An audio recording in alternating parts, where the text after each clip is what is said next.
ஒரு நிகழ்ச்சி பொம்மலாட்டம் வழங்க இருப்பவர்கள் லேடி சிவசுவாமி ஐயர் மேல்நிலைப் பள்ளியை சேர்ந்த மாணவியர். நம்ம ஏரியாங்க, இன்னும் கொஞ்சம் கைத்தட்டுங்க. நல்லா அங்கதானே பல்லாங்குழி தாயக்கட்டெல்லாம் விளையாடுறோம் நம்ம. இது ரொம்ப ஸ்பெஷலான ஒரு ப்ரோக்ராம். ஸ்கூலே ஸ்பெஷலான ஸ்கூல் தான். 155 வருடம் பழமையான ஒரு பள்ளி. பெரிய பெரிய அலுமினஸ்லாம் டாக்டர் சாந்தி கேன்சர் இன்ஸ்டியூட், அவங்க வாணி ஜெயராம் அம்மா எல்லாம் அங்கே படித்தவங்க தான். அப்பேற்பட்ட ஸ்கூல். இந்த ப்ரோக்ராம் ரொம்ப சிறப்பான ப்ரோக்ராம். என்ன அப்படின்னா, மாநில அளவிலான கலை திருவிழா 38 மாவட்டங்கள் சேர்ந்த பள்ளிகள் கலந்து கொண்ட விழாவில் இவங்க ஃபர்ஸ்ட் ப்ரைஸ் வாங்கியிருக்காங்க. அந்த ஃபர்ஸ்ட் ப்ரைஸ் நிகழ்ச்சி தான் இன்னைக்கு நமக்கு விருந்து. அதுவும் ஒரு லெவலாக, ஸ்கூல் லெவல், பிளாக் லெவல், அப்புறம் டிஸ்ட்ரிக்ட் லெவல், அதுக்கப்புறம் ஸ்டேட் லெவலில் வின் பண்ணியிருக்காங்க. ஒவ்வொரு லெவல்லையும் இந்த நிகழ்ச்சிக்கு தான் முதல் பரிசு கிடைத்ததாம். நம்முடைய மிகுந்த மகிழ்ச்சியை நம்ம கரவொலியாக தெரிவிச்சுக்கிறோம். அடுத்த சாட்டர்டே அன்னைக்கு, அதாவது 24ஆம் தேதி அன்னைக்கு முதலமைச்சர் கையால் இந்த குழந்தைகள் பரிசு வாங்க இருக்கிறார்கள். இவர்களை இவ்வளவு அழகா பயிற்றுவித்தவர் ஆசிரியர் ஸ்ரீமதி டி விஜயலட்சுமி அவர்கள். ஸ்கிரிப்ட், டயலாக் அண்ட் ட்ரைனிங் அவர்களுடையது தான். பொம்மலாட்டம்னாலே குழந்தைகள் முதல் பெரியவர்கள் வரை ரொம்ப ஆசையாக இருக்கும். ஏன்னா ஆளே இருக்காது, ஆனால் ஆள் இருக்கிற மாதிரி தோணும். குரல் மட்டும்தான் கேட்கும், ஆனால் அது அவ்வளோ ஆசையாக இருக்கும். பெரிய பெரிய ப்ரொஃபஷனல்ஸ் பண்ணுற ஒரு விஷயத்தை பள்ளி மாணவியர் பண்ணுறாங்க. அதுவும் இவ்வளோ ஒரு பாரம்பரியமான ஒரு கலையை பயிற்சி எடுத்து பண்ணணும். சாதாரணமாக டக்குன்னு ஒரு 4 ரிஹர்சல் பார்த்தோம்னு பண்ணுற விஷயம் இல்லை. அவ்வளவு கோஆர்டினேஷன் வேணும். ஹேண்ட் கோஆர்டினேஷன், 5-6 பேர் செய்கிறாங்கன்னா எல்லாருக்கும் வாய்ஸ் கோஆர்டினேஷன், ஒருத்தருக்கு அடுத்து இவங்க, இவங்களுக்கு அடுத்து அவங்க, அப்படிங்கும் பொழுது எவ்வளவு சிக்னல் கோஆர்டினேஷன். அவங்க முகங்களையே காமிக்காம அந்த கலையை காமிக்கணும் அப்படின்னா அதுக்கு ஒரு பெருந்தன்மை வேணும் இல்லையா? பொம்மலாட்டத்தில் கலைஞர்கள் யாரு? அந்த பொம்மைகள் தானே. அப்போ அப்படிப்பட்ட ஒரு அற்புதமான நிகழ்ச்சியை நமக்கு வழங்க இருக்கின்ற லேடி சிவசுவாமி ஐயர் பெண்கள் மேல்நிலை பள்ளியை சேர்ந்த மாணவியரை நாங்கள் உங்கள் அத்தனை பேரோட சார்பில் அன்போட வருக வருக என்று வரவேற்கிறோம். இதே மாதிரி இன்னும் நிறைய தேசிய அளவிலான இன்டர்நேஷனல் லெவலில் அவங்க போகணும் அப்படின்னு உங்களோடு சேர்ந்து நானும் வாழ்த்தி, சுற்றுச்சூழல் பாதுகாப்பு, சூழல் பாதுகாப்பு நம் அனைவரின் பொறுப்பு அப்படிங்கிற தலைப்பில் பொம்மலாட்டம் நிகழ்ச்சி. Thank you.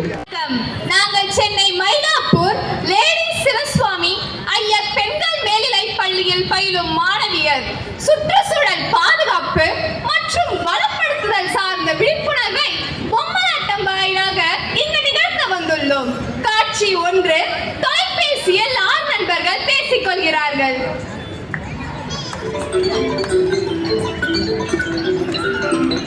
Hi Ramya. Hi Praveena. Hi Swetha. Hi Srivarshini. Hi Gangadevi. Hi Dhanushree. எல்லாரும் எப்படி இருக்கீங்க? நாங்க நல்லா இருக்கோம். நீ எப்படி இருக்க? நானும் நல்லா இருக்கேன். இந்த மாசத்தோட ஃபர்ஸ்ட் சண்டே வருதுல, அதான் எங்க மீட் பண்ணி பேசலாம்னு கேட்க குரூப் கால் பண்ணேன். போன வாட்டி ஜாலியா தஞ்சாவூர்ல மீட் பண்ணோம். அந்த மாதிரி இந்த வாட்டி எந்த ஊர்ல மீட் பண்ணலாம்? எதுக்குடி அங்க இங்கன்னு போயிட்டு, சென்னைக்குள்ளே எங்கேயாச்சும் மீட் பண்ணலாமே. எங்கேயாச்சும் என்ன, நம்ம மெரினா பீச்ல மீட் பண்ணலாமே. மெரினாவா? ஏன் மெரினாவுக்கு என்ன? ஏன் ராகம் போடுற? எதுவும் இல்ல, மெரினா பீச்லயே மீட் பண்ணலாம். Okay, bye, see you tomorrow. காட்சி 2. மறுநாள் மாலை 5 மணி.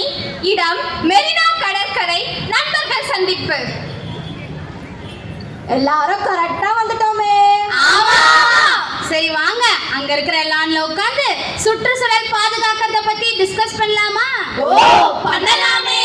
சுற்றுச்சூழலை பாதுகாக்க நம் தமிழக அரசு பல்வேறு திட்டங்களை தீட்டி செயல்படுத்திக்கிட்டு வராங்க. அது என்னென்ன திட்டங்கள்? அதுல நிறைய திட்டங்கள் இருக்கு.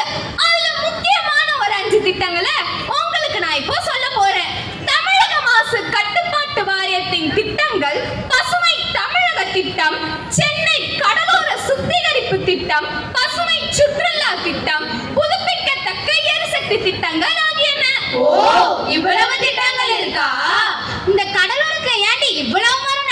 வச்சிருக்காங்க? இப்ப சொன்ன 5 திட்டங்கள்ல இந்த கடலோர சுத்திகரிப்பு திட்டமோ ஒண்ணு. ஏன் உங்க யாருக்கும் தெரியாதா? 2004ல வந்த சுனாமிக்கு அப்புறம் இந்த மாதிரி மரம் செடி எல்லாத்தையும் கடற்கரை ஓரத்துல நட்டு வளர்த்துட்டு வராங்க. நீங்க இதை ஈஸியா பாண்டிச்சேரி சைடு எல்லாம் கூட பார்க்க முடியும். ஆமா ஆமா, இந்த மாதிரி முந்திரி மரம், பனை மரம், கடற்புற்கள் நட்டு உயிர்கவசங்களை உருவாக்கி நம் கடற்கரையோர வாழ்விடங்களை மறுசீரமைப்பது தான் நம் தமிழக அரசோட சென்னை கடலோர சுத்திகரிப்பு திட்டம். சரி, இதோட பயன் தான் என்ன? இது தெரியாதா? கடலோர சுத்திகரிப்பு திட்டத்தின் மூலம் புயல், சுனாமி, கடல் அரிப்புகளை தடுக்க முடியும். ஐயையோ, என்னடி இது இவ்வளோ புகையா இருக்கு? அதுக்குள்ள இருக்கிற மாதிரி ஆயிடுச்சே. இதுக்கு தான் சென்னை வேண்டாம் நேத்தே சொல்ல வந்தேன். போகிக்கு இப்பயே பழைய பொருட்கள்லாம் எரிக்க ஆரம்பிச்சிட்டாங்க போல இருக்கே. இந்த மக்களுக்கெல்லாம் எவ்வளோதான் அவேர்னஸ் கொடுத்தாலும் திருந்தவே மாட்டேங்கிறாங்க. ஒரே ஏர் பொல்யூஷனை தான் உண்டாக்குறாங்க. இதை தடுக்கலாம் மாசு கட்டுப்பாட்டு வாரியம் ஒன்று இருக்குல்ல, அவங்க எப்படி தீபாவளிக்கு காற்று மாசடையாம பார்த்துக்கிட்டாங்களோ அதே மாதிரி இப்ப வர போகிக்கும் காற்று மாசடையாம பார்த்துப்பாங்க. நீ சொல்றதும் சரிதான். உங்க எல்லாருக்கும் ஒண்ணு தெரியுமா? இந்த தீபாவளிக்கு எங்க அப்பா எனக்கு பசுமை பட்டாசு வாங்கி தந்தாரு. பசுமை பட்டாசா? அப்படின்னா பசுமை பட்டாசு வெடிச்சா சத்தமே வராது, புகையும் அதிகமா வராது, காற்று மாசடையாம தவிர்க்கலாம். வெடிச்சா சவுண்ட் வராததுனால நோயாளிகளுக்கு எந்த பாதிப்பும் இருக்காது. ஓ, இது நல்லா இருக்கே. நம்ம தமிழ்நாட்டுல சிவகங்கை மாவட்டத்துல இருக்க கொல்லுக்குடிப்பட்டி அப்புறம் சிங்கம்புணரிலையும் உள்ள மக்கள் வெடிக்க கூடாதுன்னு முடிவு செஞ்சிருக்காங்க. ஐயோ, என்னால தீபாவளிக்கு பட்டாசு வெடிக்காம இருக்க முடியாதுப்பா. ஏன் அந்த கிராமத்து மக்கள் இப்படி முடிவெடுத்தாங்க? ஏன்னா குளிர்காலத்துல அந்த கிராமத்துக்கு பக்கத்துல இருக்கக்கூடிய சரணாலயத்துக்கு வர பறவைகள் வெடி சத்தத்தினால வராம போயிடக்கூடாதுன்னு இப்படி தடை போட்டு வச்சிருக்காங்க. அந்த கிராமத்து மக்கள்லாம் ரொம்ப நல்லவங்களா இருக்காங்களே. சரி, அப்படின்னா நம்மளும் நம்ம பேரண்ட்ஸ் கிட்ட நெக்ஸ்ட் இயர்ல இருந்து சொல்லி பசுமை பட்டாசு வாங்கி நம்ம தீபாவளியை சிறப்பா கொண்டாடலாமா? ஓ, கொண்டாடலாமே. அப்ப இதுக்கெல்லாம் காரணமா இருக்கிற மாசு கட்டுப்பாட்டு வாரியத்துக்கு தான் ஒரு ஓ போடணும். ஓ போடலாமா? ஓ போடலாமே. ஓ சரி, தீபாவளிலாம் சிறப்பா கொண்டாடி முடிச்சிட்டோம். இப்ப எங்கேயாச்சும் டூருக்கு போலாமா? ஏய், ட்ரிப்னா பசுமை சுற்றுலா தான் போனோம். பசுமை சுற்றுலாவா? அப்படின்னா பசுமை சுற்றுலானா ஊட்டி, கொடைக்கானல், ஏற்காடு இந்த மாதிரி மலை சார்ந்த பகுதியெல்லாம் தான் பசுமை சுற்றுலா தலமாக தமிழக அரசு அறிவிச்சிருக்கு. ட்ரிப்னா ஸ்நாக்ஸ் வேண்டாமா? கண்டிப்பா. அப்ப நான் குர்குரே எடுத்துட்டு வரேன். நான் லேஸ் எடுத்துட்டு வரேன். நான் பெப்சி எடுத்துட்டு வரேன். நான் பிஸ்கட் எடுத்துட்டு வரேன். நான்